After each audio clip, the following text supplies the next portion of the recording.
Last game, you talk about play type, frequency. How do you follow that through the game? What's the process of following if it's working, not working? Which play type do you use? Like, what's the process?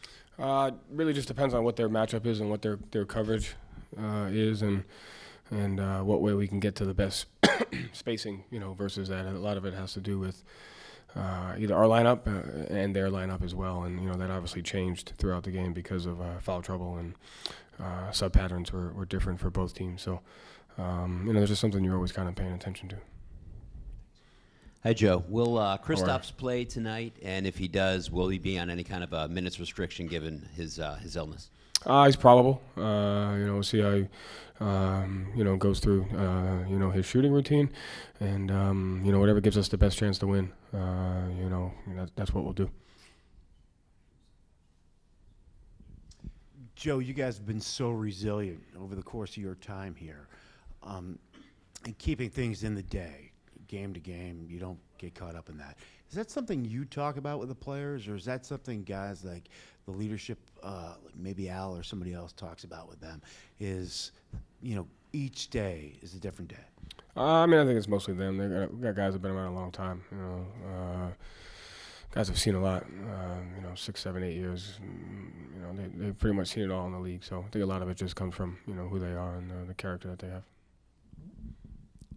Joe, you like seeing that the kind of the person that Drew is honored the same way for today, the way he was for the Kareem Abdul-Jabbar Award, that his character is being recognized in addition to his basketball. Yeah, I think that's important for the league, the players. I think that's something the NBA has done a great job of over the last 5-10 years or so, is having to understand that these guys are more than just players, that they're people too, and it's bigger than basketball. So we got a lot of guys with high level character, and it's great to see that get noticed, and happy for Drew.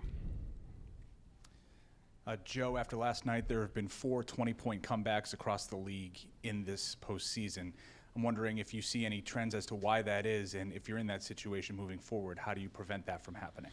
Yeah, I think that number was really high in the regular season as well, and I think that goes back to, to me, the end of the day, like regular season, playoffs, preseason, all the things that go into winning a game, to winning an end of quarter, to starting a quarter, to playing ahead, to playing behind, like that process remains the same. And so I don't think it's any different than the trend that you saw throughout the regular season. A lot of it is within your control, obviously, with the way that you play. And there's obviously stuff that, because there's so many possessions, there's things that can happen. But I think the thing that impacts those stuff are the margins. The free throws, the rebounds, turnovers, your ability to execute over and over again.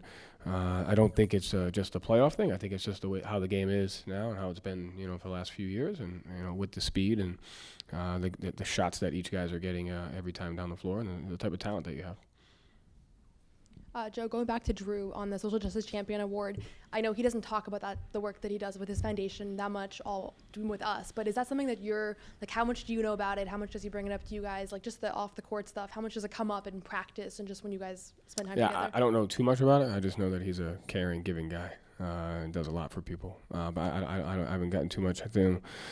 I haven't gotten too far into that with him. Joe, looking at the game one again, usually things aren't as bad as they look, but what was your impression of the second half offense, and was the second half defense any better? Like, how did you assess 2 days later the game one in the second half and overtime? Yeah, to me it's about the process. I thought there was shots in the first half that we gave up to them that they just missed, and so I think you focus more on the process of what you do throughout the entire game, not chopping it up into just one segment and this segment. And I think that's just you have to look at it the holistic process, oriented approach. And there's things that we did well throughout the game. There's things that we didn't do well throughout the game. There's mistakes that we made defensively in the first half that they didn't capitalize on. There's mistakes that we made in the second half that they did capitalize on. There was execution in the first half where we scored, and there's execution in the second half where we didn't. So at the end of the day, you have to focus on the 10, 15, 20 possessions that you have to get better at regardless of the result. And, I think if you take a look coming out of that timeout when it's 72-52 and, we lose some of their shooters for threes and you lose Bridges above the break in transition, that kind of gives them life, and then now it becomes a tougher game. So just kind of focusing on that, regardless of the time of the game or how we're executing the game plan on both ends of the floor, Thanks.